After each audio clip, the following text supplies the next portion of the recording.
한 10여 년간 학교에서 학업 업무를 해왔고, 담당비서로서 또 교육 측에서 학업 업무를 수행하면서 한 3천 건 이상 사안을 접했던 것들, 또 학교 폭력과 관련된 이 당사자들이 교육 현장에서 겪고 있는 이 어려움은 무엇이고, 또 향후에는 이런 법령이라든가 변화가 어떻게 이루어야 될까 고민들을 중심으로 이야기를 드리도록 하겠습니다.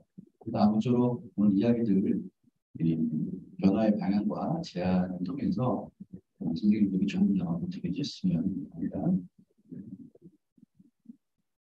오늘 말씀드릴 내용을 간략하게 먼저 말씀을 드리면, 첫 번째는 학교폭력 법령 변화 과정 잠시 보겠습니다. 그리고 교육 현장의 어려움, 그 향후에 학교폭력 또 법령 포함한 이 변화의 방향과 개인적인 바람 제안을 드리면서 마무리하겠습니다. 우선 그 학교폭력법이 제정된 지가 올해로 19년째 접어들고 있는 것 같습니다. 그동안 한 20여 차례 크고 작은 법령 개정 과정이 있었고요.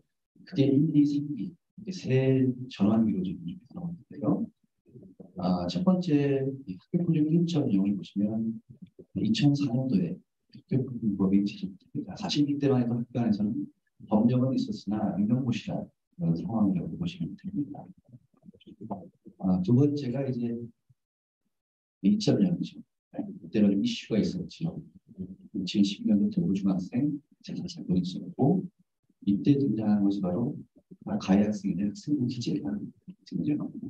사소한 따돌림으로 폭력, 범주, 선한 장난도 범주 안에 포함됐던 시기로 보시면 됩니다. 사실 이 시기가 굉장히 좀 중요합니다. 법령이 이렇게 강화된 이후에 학교가 교육력을 소진하는 것은 시작입니다. 아무리 교육적 노력을 하려고 해도 그럼에도 불구하고 법률의 틀에 갇혀서 지침을 따라야 하고 법령을 지켜야 하는 사법 어려운 시기라고 말씀드릴 수 있습니다. 이때부터 이제 학교 폭력을 전문으로 하는 변호사님들이 등장하기 시작했죠. 2004년에 학법 만들어지고 또 주요 법률 과정을 거쳐와서 20여 차례가 법령 개정 과정에서 말씀드리는데, 그럼에도 불구하고 자치위원회의 전문성이라든가 그 심의 결과에 대한 불신의 문제, 그리고 법적 분식이 매우 증가했습니다. 이렇게 돼서 학교가 특히나 이 폭력 사안에 대한 엄중한 처벌과 또 무관하게 원칙을 적용할 수밖에 없는 상황 때문에 연간 전국적으로 한 3만 건 이상 적용이 되는 어려운 상황이었고요. 교육적 노력도 어떻게 보면 축소했다, 또 은폐했다라는 의혹이 심화되면서 교육적 힘이 엄격히 제한될 수밖에 없던 상황이 됩니다. 자, 그래서 2019년 8월에 개정된 학교에 따라서 과거의 그런 내용과 처벌 중심의 패러다임에서 이제는 관계 회복과 파행 중심의 패러다임으로 전환하는 변화가 있습니다. 그 주요 골자가 다음입니다. 자, 첫 번째가 기존에 있던 자치위원회를 교육청으로 이관하자. 두 번째는 전문성 문제가 발생됐으니까 학부모위원회 수를 4분의 1을 축소하자. 또 세 번째는 경미한 사안의 경우 1, 2, 3죠. 첫 번째 발생된 첫 번째 조치를 받을 것에 대해서는 생계 부채를 규모하자는 것입니다. 그리고 다른 종교제 또는 특별한 종교제에 따른 이루고 있었던 것이 특별한 자체 해결제로 법제화됐던 것입니다. 마지막으로 행정심판으로 이론화됐다는 것, 주요 골자를 하겠습니다. 보시는 바와 같이 이제 학교폭력법이 지향하는 목적과 취지가 있습니다. 피해 학생을 보호하고 가해 학생이 교육적 선도 및 피해 학생과 가해 학생 간의 관계 회복을 통해서 인권을 보호하고 건강한 건전한 사회 구성원으로 육성하자는 것이죠. 이것은 단순히 학생들의 잘잘못을 따지고 처벌하자는 것이 아니라 말 그대로 바르게 선도하는, 올바르게 가르침을 주자는 것인데, 그러나 법령 개정에도 불구하고 여전히 특히 교육 현장에서는 최근까지도 학교 폭력 문제이 엄벌주의가 있고 법적 문제로 다뤄지고 있고, 또 학교와 또 우리 학부모가 이웃과 같은 너무나 많은 문제를 겪고 있죠. 법령은 점점 더 강화됩니다.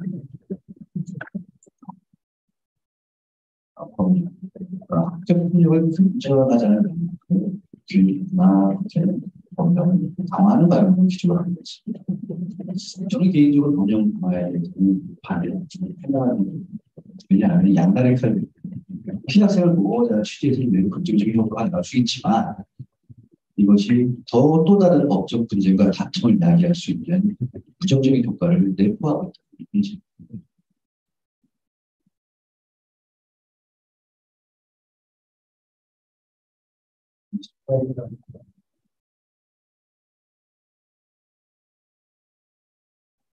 자, 최근에 발생되는 학교폭력 양상을 잠시 말씀드리면요. 이 청소년 비행과 그다음에 학교폭력 그리고 또는 학교폭력과 청소년 비행의 경계가 모호해지고 경계를 넘나들면서 발생하는 경우가 많습니다. 특히 중도 그렇습니다. 네. 또 학교폭력에서의 발생 장소의 범위가 법령에서는 여기 나와 있는 것처럼 학교 내외에서 학생을 대상으로 발생한이라고 명시되어 있거든요. 그러다 보니까 범위의 확장성의 문제가 발생합니다. 어떤 문제가 발생되냐면은 예를 들어서 학교 밖에서 야산에서 아이들이 집단으로 폭행을 하고 이런 상황 같은 경우에 CCTV나 명확한 목격자가 없으면 피해자가 본인의 피해 사실 입증가 매우 곤란합니다. 학교 선생님들도 마찬가지고 경찰처럼 조사관이 아니라 검색권이 없기 때문에 그 사실관계 확인이 매우 어려운 상황이고요. 그래서 학교에서는 제발 학교 밖에 있는 거, 학교 내에 있는 것만 우리 분명히 다 하지 않는 이야기지만 공부를 그런 얘기 좀 너무 많이 있어요. 그래서 지금 최근에 학교 밖 사안에 대해서는 경찰로 이관하겠다는 이야기가 나오고 있는 것은 좀 공적인 것 같아요. 한 가지 양상 심해 올라가는 학폭 사안 대다수 한 10% 정도 제 생각에는요. 이 정도는 학폭법을 적용하지 않아도 교육적 접근만으로도 충분히 해결 가능한 상황입니다. 그래서 시민 회원분이 그럼에도 불구하고 사소한 아이들 간의 언제가 다툼, 갈등의 문제만으로 법으로 다루고 그럴 때는 회의가 많이 좀 있었습니다. 학폭사항에 연루된 학생과 학부모 그리고 학부모와 학교 간의 갈등이 끊이지 않고요. 이로 인해서 학교의 교육 능력이라든가 또 교육청의 행정적 소신이 너무나 크기 때문에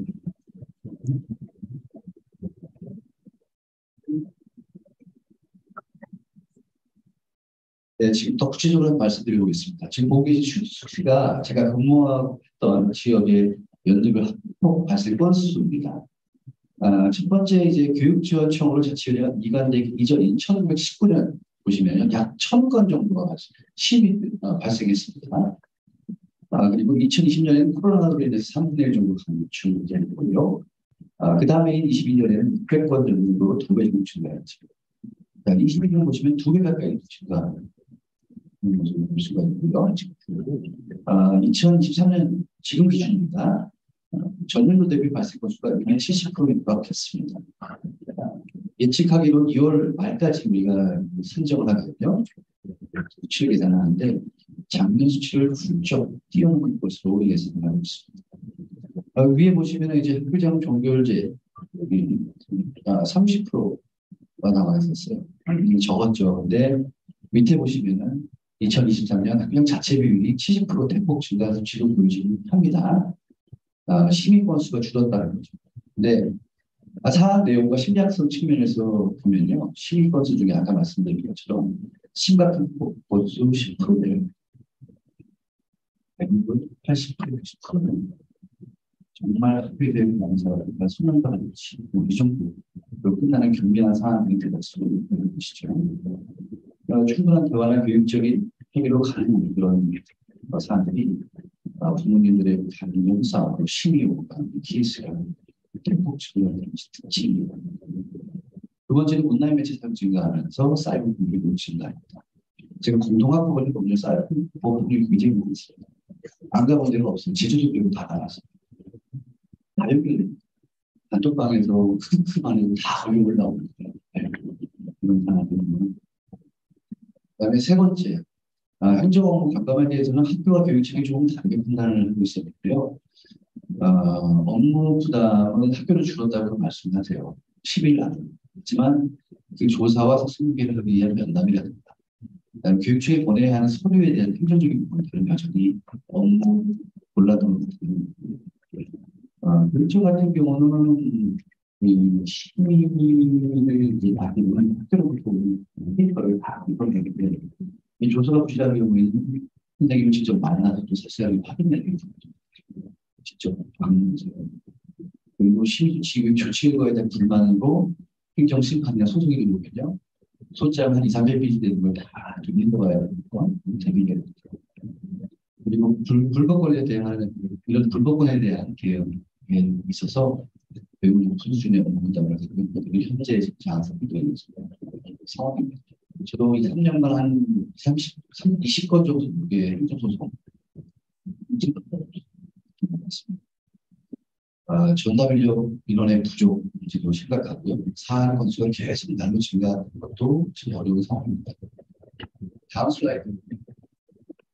지금 보고 계신 거는 사안 처리 절차 표인데요. 이게 생리기재 요령이 죄송합니다. 학폭 능력 가이드 위에 나와 있는 거예요. 근데 지금 보여드리는 거는 이 발을 딱 나눴을 때 앞쪽에 파란 부분은 이제 학교에서 그리고 뒤쪽 심의 조치가 지금부터 조치거든 교육청에서 담당하게 되는데 기간이 문제입니다.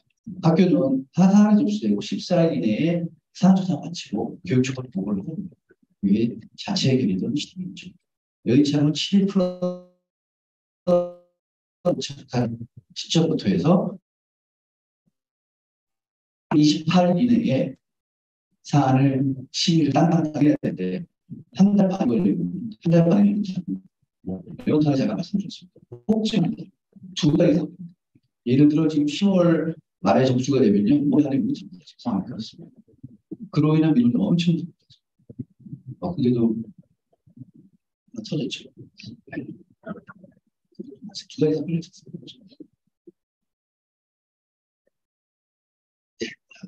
위에 사진조차 저는 이거 보이실지 모르겠습니다만 이게 제가 제자리 뒤에 있는 칠판입니다. 이게 하나가 부족해가지고 두 달치를 앞서가서 또 하나를 샀어요. 요즘 빨간색으로 되어 있죠. 중간에 쳐져 있는 건 오전, 저녁입니다. 주말 빼고 다 빽빽합니다. 이게 지금 없는 건 개천절, 대체복일, 추석 연휴이기 때문에.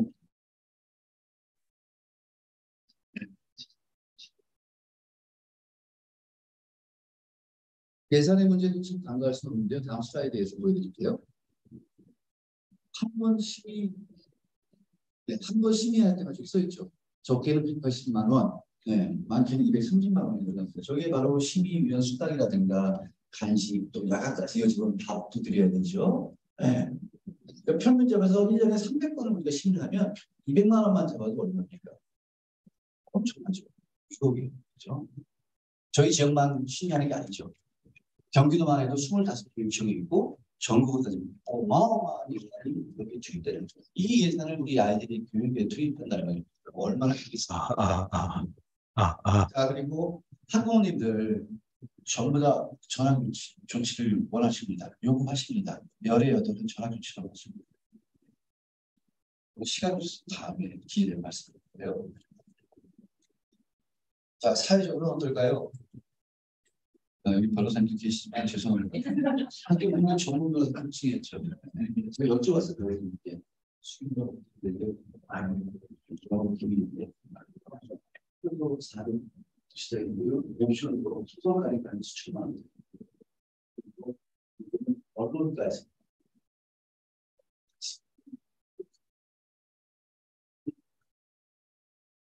많이 아닙니다. 최근에 발생한 차이는 학폭 플러스 아동학대 플러스 언론 3종 세트로 보시거든요. 다른 뉴스 보도자료에 의하면 아직은 개인이 아니라 로펌 조직적으로 하고 있습니다. 그러나 전 연역에 따르면 2019년도에 대비 또 한 가지 우리가 지금 우려스러운 점점 법률이 촘촘해진다. 피해 학생을 보호한다는 명목으로 만들어내고 있어. 권리제도지. 이게 중립 명령이 말씀드립니다. 이제 누가 가해인지 피해인지 명확하지 않은 부분이 있어요. 피해인지 피해라고 주장하는 시골을 하는 것은 가해 과정 학생이 분리가 돼서 얘도 먹었고 나도 피해라고 기가에도 또 분리가 되는 근데 이게 기간이 또 너무 좋지.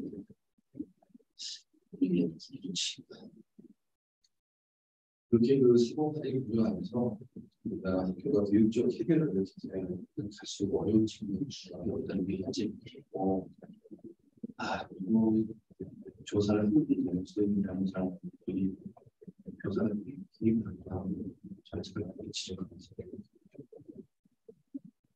이 범위, 학폭이라는 것이 아이들 간의 문제를 지금 싸움으로 분쟁으로 이 법을 위한 법입니다.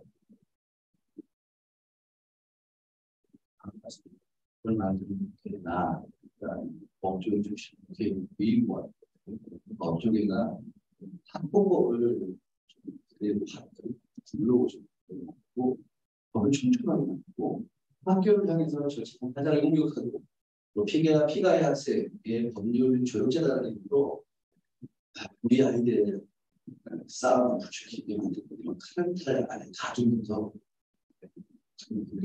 확대가 그래서 우리 아이들과 학부모 선생님들이 그래서 키우기 위한 생각을 만들어 있다라는 의심만을 좀 드립니다.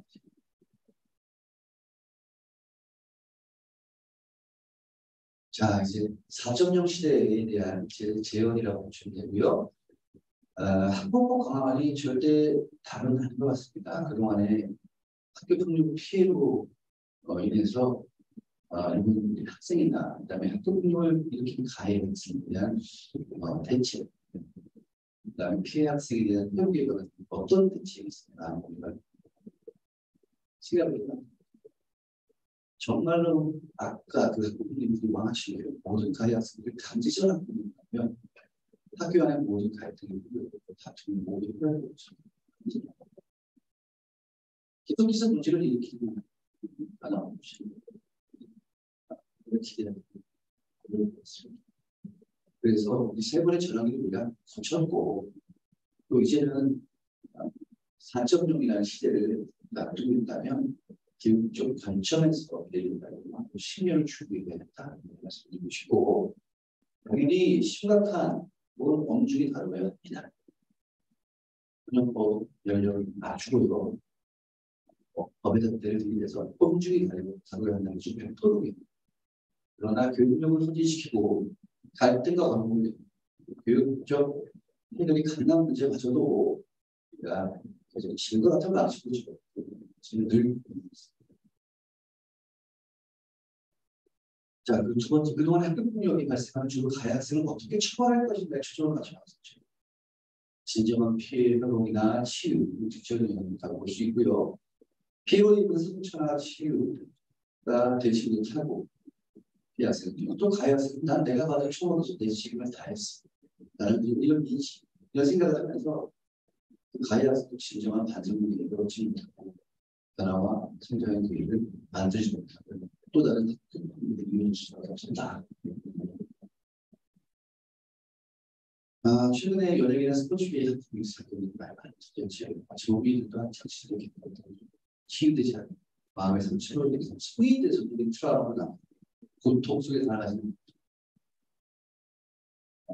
우리 몸의 상처라는 약을 갖고 왜 마음의 상처에 대해서 감나요?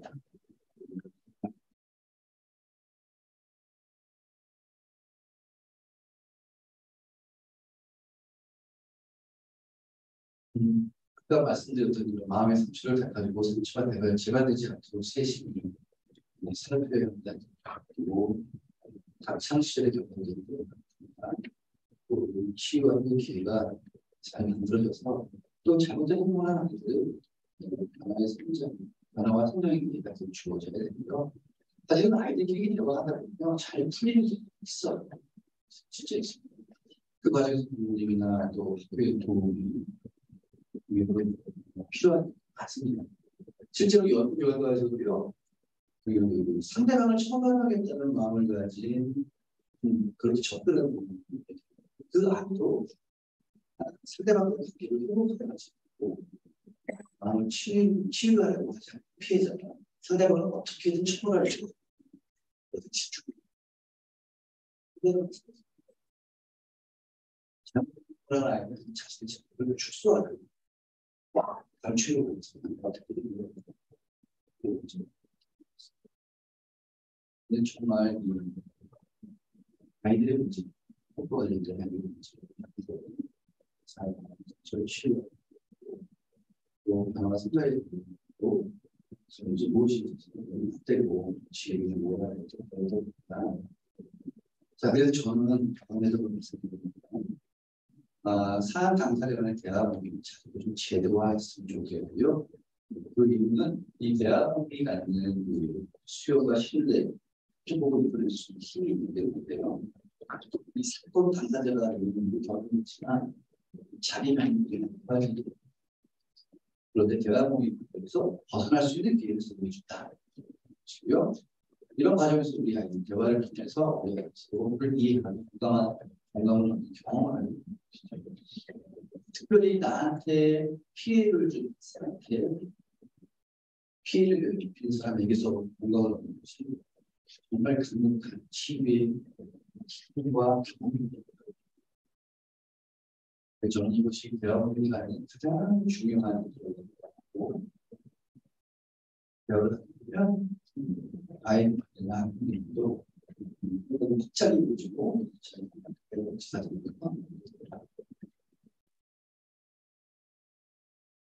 자 반대로 의무적 추가적 발전으로 접근하면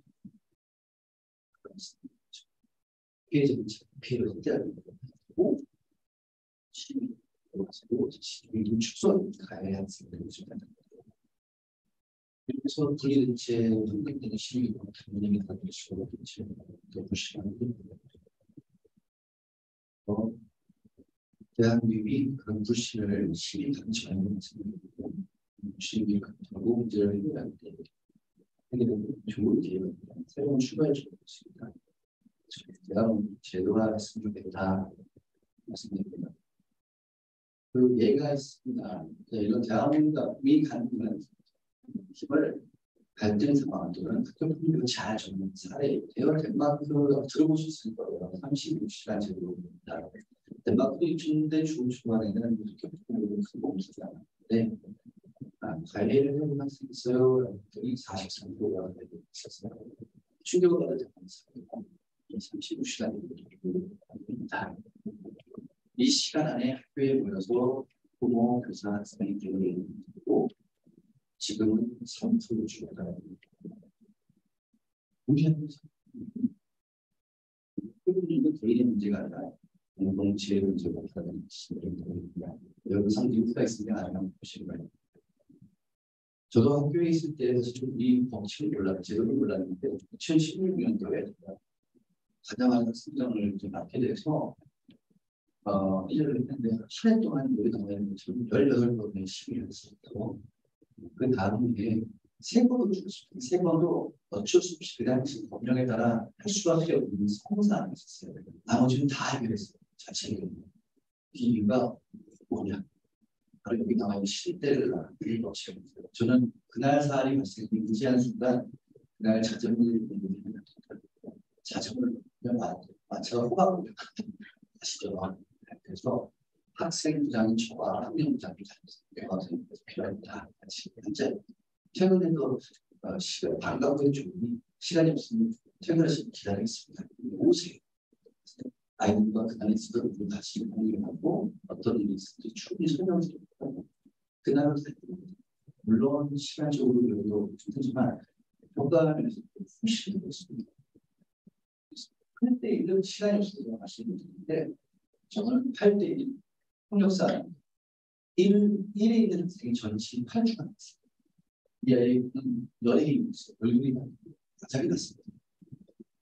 그 사람도 그에게 몇천만 원 들어가 이들을 다 모아놓고 제가 말씀했습니다. 무슨 일인지 해가지고 밤 11시 반에 됐습니다. 나중에는 결로 다 끌어오는 것을 보시고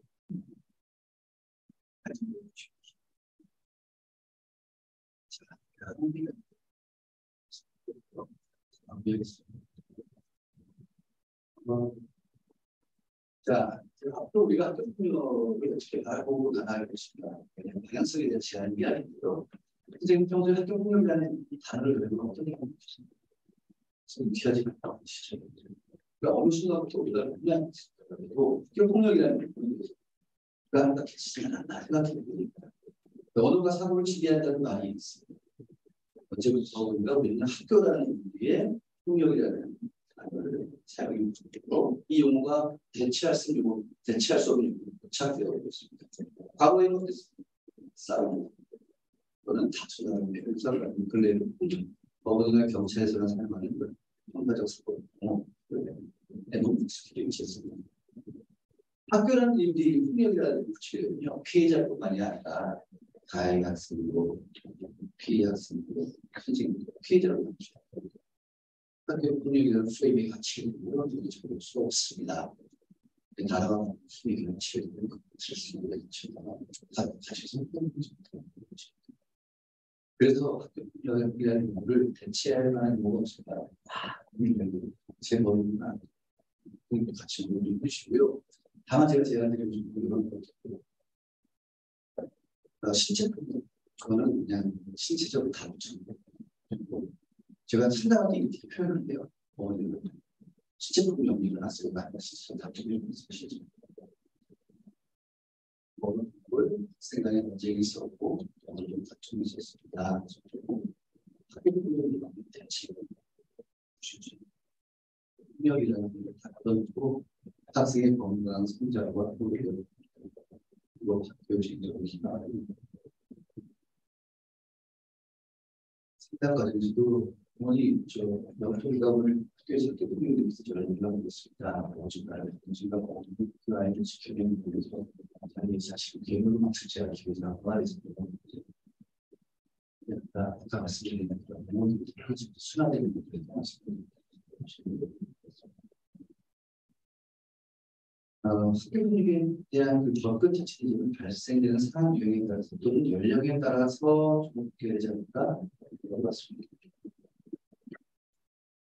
첫 번째는요, 이 사서가 어느 정도 다 사서가 가야 되는 등교육 시간에서 공부를 교정했으면 좋겠습니다.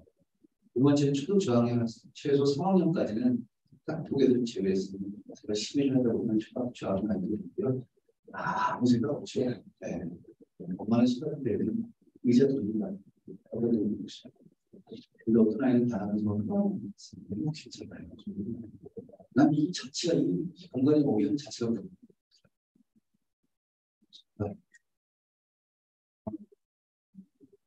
싸움도 수업에서 하지 않았습니다. 시간이 다 되죠. 뒤에 거는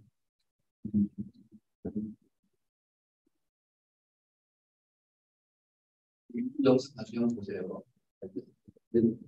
6살 남매 자매 싸움인데요. 보시는데요. 아빠가 촬영하고 있어요. 냉장고 자매가 말싸움을 하는데 아빠는 특과점에서 보면 뭐라고 하냐면 불법처럼 동생이 언제 도발하고 있고요. 언니는 막 깜짝 놀랐어요. 제가 할래를 강요한다는 이런 내용이에요. 한번처럼 바뀐 순간 이 아이들의 모습도 이렇게 학부모님들이 자녀의 학부모님을 진단했을 때 이런 느낌이다. 좀 즐기는 분야 우리 아이에 대해서 이렇게 했다라는 주장을 하시는 이 초등학교 학생이 있죠. 몇 학년 이 사람들은 제가 학년 아이들이고요. 제가 이 아이들은 학부모로 시비를 받고 시비를 끝났지만 아직도 성공해서 대화 모임을 진행하면서 나가는 질문을 치고입니다. 선생님이 근데 검은 옷을 입은 아이가 파란 쪽에 있는 아이가 어깨 손을 올리면서 한 2년 가슴을 울렸어요. 우리 친구야 라고 하더라고요. 얘가 피해자도 검은 옷을 대한민국 속에서 충분히 회복도 치료했다고 저는 썼습니다. 저는 폭이 일어날 때마다 그걸 보면서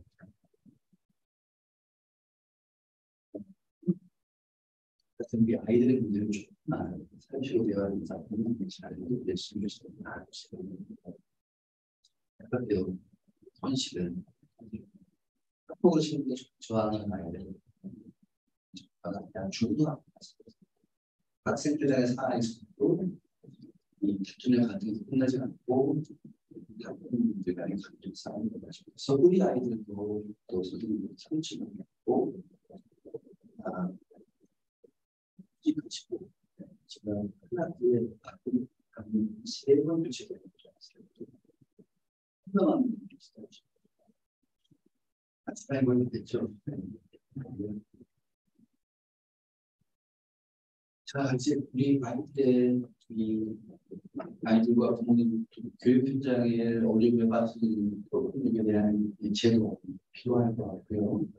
현재 법령이 그렇지 못하고 제도가 그렇지 못하고 그래서 이제 방치해야 되는지 저 나름대로 공직자적인 결과는 오늘 말씀드린 이런 대통령 문제의 중적인 방향을 잡고 처벌과 통제가 정말 치료와 노후하고 안전을 할수 있다는 것을 우리 사회가 함께 지켜야 되고 미래를 향해서 나아갈 바에는 같이 좀 모습을 실천해야 하는 것 싶습니다. 학교 폭력이라는 한들을 어떻게 교육적 관점으로 접근하고 이별을 해야 되는지 같이 한번 준비해보고 또 수많은 분들이 눈이 치료만 해봤지 치료만 생각합니다. 부모님들 정말 한국어를 유치하는 우리 아이들 그런 어떤 아주도 해야 될지 학교와 함께 있다는 거. 덴마크가 특별히 스포츠를 주의하는데 15%인 것이 인포고리에서 우리가 새로운专业를 나누고 있습니다. 오늘 제가 이해할 속에서 많은 제안이 있었지만 이런 반응이 더 나은 모습으로 다가온다면